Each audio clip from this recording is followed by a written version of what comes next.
भयभीत करेगी, तुम्हें चिंता में डालेगी, तुम्हें शोक में समस्या में डाल देगी। खुशहाल जीवन, गोस्वामी तुलसीदास जी कह रहे हैं, तब लगी कुशल न जीव कहूं, सपने हूं मन विश्राम, जब लगी भजत न राम कहूं, शोक धाम तज काम। जब तक जीव काम आदि गंदी चेष्टाएं इनको छोड़कर भगवान का नाम जप नहीं करता, तब तक उस स्वप्न में भी कभी शांति और विश्राम नहीं प्राप्त कर सकता। हमारे यहाँ हित ध्रुवदास जी बड़े महापुरुष हुए, वो कह रहे हैं, जो चाहत है नित्य सुख, वही खुशहाल रहना, नित्य सुख अरु मन को विश्राम, हित ध्रुव हित सो भजत रहो, पल पल श्यामा श्याम। यदि नित्य सुख चाहते हो, खुशहाल होना चाहते हो, तो एक एक क्षण श्यामा श्याम श्यामा श्याम, राधा राधा राधा, परम खुशहाल हो जाओगे। कैसी भी विपत्ति हो, आप खुशहाल रहोगे। जैसे भारी कष्ट का संयोग है, किडनी फेल, खुशहाल है हम, दुखी नजर आते हैं क्या? खुशहाल क्यों? कि भगवान से जुड़े। हाँ, खुशहाल तभी रह सकते हो जब भगवान का भजन करोगे, भगवान के आश्रित रहोगे और गंदी बात नहीं करोगे।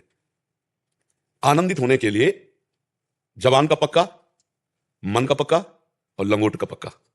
देहाती भाषा में हम आपको बता रहे हैं, नरसिंह मेहता जी कह रहे हैं, काच वाच मन निश्चल रखे धन धन जननी तेरी रे। जो गृहस्थी है अपनी पत्नी के सिवा किसी की ओर गंदी दृष्टि से नहीं देखता, मन को सदैव पवित्र रखता है भगवान के नाम में, शरीर से पवित्र आचरण करता है, अपने आप खुशहाल रहोगे। और जरा सा पाप हो जाए तो अभी हृदय में जलन होने लगेगी। कुछ नहीं है, कोई नहीं जानता, पर हमारा दिमाग हमको गिराएगा, हमको दबाएगा, हमको निरुत्साहित करेगा। इसीलिए पाप कर्म नहीं करना चाहिए। जब हम शैनपुर में थे तो एक डकैत आया था, वो इतना भयभीत था कि पत्ता खुरके तो एकदम, उनको भाई यहाँ कौन, जंगल है, तपस्वियों का स्थल है, गंगा किनारा। पाप कर्म दूर से देखने से अच्छा लगता है कि बढ़िया गाड़ी है, बढ़िया बंदूक टांगे हैं, बढ़िया, लेकिन उनके अंदर जो चल रहा है, और एक गरीब आदमी धर्म से चलता है, उसके अंदर शांति है, सुख है। थोड़ा सोच धन का भले हो जाए परिवार के लिए, लेकिन वो चैन से सो जाएगा, नमक रोटी से पेट भरेगा, वो शांत रहेगा। और जो पापाचरण करता है, आप तो नहीं जानते हो, क्योंकि आप जैसे कोई बड़ा आदमी दिखाई दे तो आपको लगेगा बहुत सुखी है, लेकिन जब हम लोगों से मिलता है ना, तब लगता है इनकी कितनी दुर्दशा है। लोग समझते 10 गाड़ी पीछे चलती है, इतना बढ़िया कपड़ा, सब बड़े आदमी है। तब लगी कुशल जीव कहूं, सपने हूं मन विश्राम। स्वप्न में भी उसे शांति नहीं मिल सकती। इसलिए खुशहाल जीवन, धर्ममय जीवन, भगवान का नाम जप करते हुए अच्छे आचरण करो और देख लो खुशहाल रहोगे, मस्त रहोगे। आप विचार करके देखो ना, देखो खुशहाल वस्तुओं से नहीं हुआ जाता, खुशहाल दिमाग से हुआ जाता है। अगर हमारा दिमाग पॉजिटिव हो जाए तो एक बनियान में भी आप खुश रहोगे, और निगेटिव हो जाए तो बहुत बड़े बड़े कंपनी के कपड़े भी आवे ना तो भी पहन के जलोगे, आपको आपसे बढ़कर दिखाई देगा, तब लगेगा मेरा क्या है, तो जलोगे। और जब आपका पॉजिटिव है ना, तो कि भगवान हमको कम से कम शरीर तो स्वस्थ दिए, हमें भगवान ने स्वस्थ बनाया, कितनी कृपा, वो पॉजिटिव चिंतन करता है। जिसको खुशहाल रहना ना, उसका पॉजिटिव चिंतन होना अनिवार्य है, और बिना निष्पाप हुए पॉजिटिव चिंतन नहीं होता। चिंतन सदैव निगेटिव भागता है, क्योंकि उसको दंड मिलना है ना। यही चिंतन जब निगेटिव ज्यादा हो जाता है तो डिप्रेशन में चला जाता है, बेमतलब भयभीत रहता है आदमी, बेमतलब। उसको एक ही बात सुनाई देती है, मतलब कहीं मुझे, हमने देखा ना हमारे पास तो सब तरह के लोग आते हैं, तो एक थे वो बस यही कहते थे, एक तरफ खुद मरने के लिए तैयार, और डिप्रेशन की दवाई 10-10 हजार की चल रही। क्या है? चिंतन बिगड़ गया ना। और उसी चिंतन में राधा राधा राधा राधा, और यार हमें कोई मार नहीं, तो भगवान है ना, मेरे भगवान पॉजिटिव है ना, कि यार एक दिन तो मरना ही है, और जिस दिन मरना है उस दिन कोई बचा नहीं सकता। आज से हम क्यों उसके लिए परेशान हो, हम धर्म से चले, हम नाम जप करें, हम खुश रहें। सबसे बढ़िया बात है प्रसन्न रहना, खुश रहना।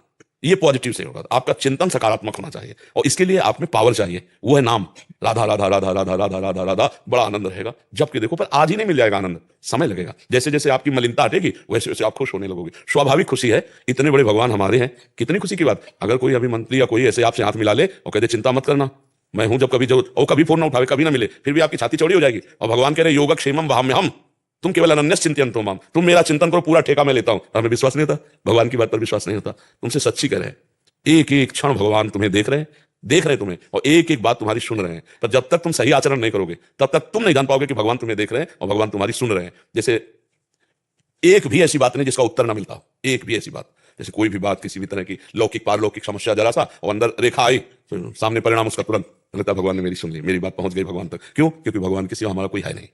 भगवान ही हमारे जीवन, भगवान ही हमारे प्राण। तो आपके भी तो जीवन भगवान है, पर आपने अपने जीवन को माया में दे दिया, इसलिए आप भगवान की बात नहीं सुन पा रहे, ये नहीं समझ पा रहे कि भगवान मुझे दे। ये सच्ची बताएं, इतना आनंद है कि अब जैसे आपको गुलाब जामुन पवावे, पूछे कैसा है, बोले मीठा। कैसा मीठा? बोले बहुत मीठा। फिर इसके बाद क्या बोल पाओगे? नहीं, यही कहोगे महाराज खा के देख लो, आगे वाली बात। चले, ऐसे ही भगवान कितना प्यार करते हैं, तुम्हें हृदय से कह रहे हैं कि अगर हमको वो बात ना, तो हम माइक से कह देते, देखो भाई, अगर अनुभव भगवान ने कराते ना तो माइक से कह देते। लेकिन जब अंदर से भगवान, तभी लगा कि वास्तविक सुख ऐसे दुख में आनंद रहता है हर समय, क्योंकि भगवान से चित्त जुड़ा है ना। एक डर होता है मरने का, और वो डर खत्म हो गया, क्योंकि हमको उन्हीं के पास जाना है जिनका जीवन भर याद करते रहे, चिंतन करते रहे, इसलिए खुश है। सबसे बड़ा भय मृत्यु का, वो भी खत्म हो जाता है जब हम भगवान का भजन करते हैं। खुशहाल जीवन जीना है तो भगवान के भरोसे हो जाओ। पर परीक्षा होगी, परीक्षा होगी। ऐसी परिस्थिति में भी कभी मन ने ये नहीं कहा कि चलो घर चलते हैं, भारी से भारी कष्ट, लेकिन भगवान के मार्ग में चलना। तो आज भगवान देख रहे ना, लौकिक और पारलौकिक दोनों खुशियां चरणों में लुटती हैं। परलोक का तो कोई संशय नहीं रहा। और लोक में आप देखो आज हमारी क्या दशा होती, न लड़का न बच्चा, न रिश्ता न नाता, किसी से कोई मतलब नहीं बचपन से। तो आज ये सब पैदा हुए कहीं और हैं और सब प्राणों से भी अधिक प्यार करते हैं। खुशहाल, जो खुशी शब्द है, जो प्रसन्नता शब्द है, वो केवल भगवान से। ब्रह्मभूता प्रसन्नात्मा न शोचति न कांग, ये आप सच्ची समझ लो। परीक्षा में केवल पक्के होना चाहिए कि आपकी परीक्षा होगी कि सच्चा प्यार भगवान से करते हो। और जहां ऐसा हो गया तो भगवान की प्रिया है माया। लक्ष्मी जी कौन है? भगवान की प्रिया ना। हाँ, वो फिर माता की तरह दुलार करती है, माता की तरह दुलार करती है। इसलिए बहुत भगवान का आश्रय लो, पाप ना करो तो खुश रहोगे, प्रसन्न रहोगे, और आगे से आगे भगवान व्यवस्था करते रहेंगे। भगवान ने व्यवस्था करते, पूरी सृष्टि तो भगवान ने रची है ना। हम अच्छा ये बताओ, तुम्हारा शरीर किसने रचा है? भगवान ने तो रचा ना, तुम थोड़ी इसको बनाया। तो उसी भगवान के आश्रित हो जाओ, बढ़िया आनंद रहेगा, हर समय खुश रहोगे। और वो हर बात संभाल देते। सुदामा जी को कई कई दिन भोजन नहीं मिलता था और सुदामा पूरी बना दिया। जैसे द्वारिकापुरी थी ना, ऐसे सुदामापुरी थी। भगवान सब कुछ करने में समर्थ है। उनके एक छोटे से सेवक है कुबेर, छोटे से सेवक, ऐसे अनंत ब्रह्मांडों में कितने। वो भगवान केवल आपसे कुछ नहीं चाहते, क्योंकि सब कुछ भगवान ने दिया है, आपका प्यार चाहते हैं। भगवान कहते हैं ना, भाव का भूखा हूं मैं और भाव ही एक सार है, भाव से मुझको भजे तो भाव से बेड़ा पार है। हम भाव करें भगवान पर, अपनापन कर ले भगवान, तो हम सदैव खुश रहेंगे। उषा जी कानपुर से। राधे राधे। महाराज जी मैं नाम जब करती हूँ तो कैसे पता चलेगा कि मेरे पाप कट रहे हैं? जब हृदय में कोई चिंता न रह जाए, कोई शोक नहीं, कोई संताप नहीं, कोई उद्विग्नता नहीं, आंखों से आंसू है, मुख में नाम है, हृदय में भगवान का ध्यान है, उस समय जान लेना आप निष्पाप हो गए हैं।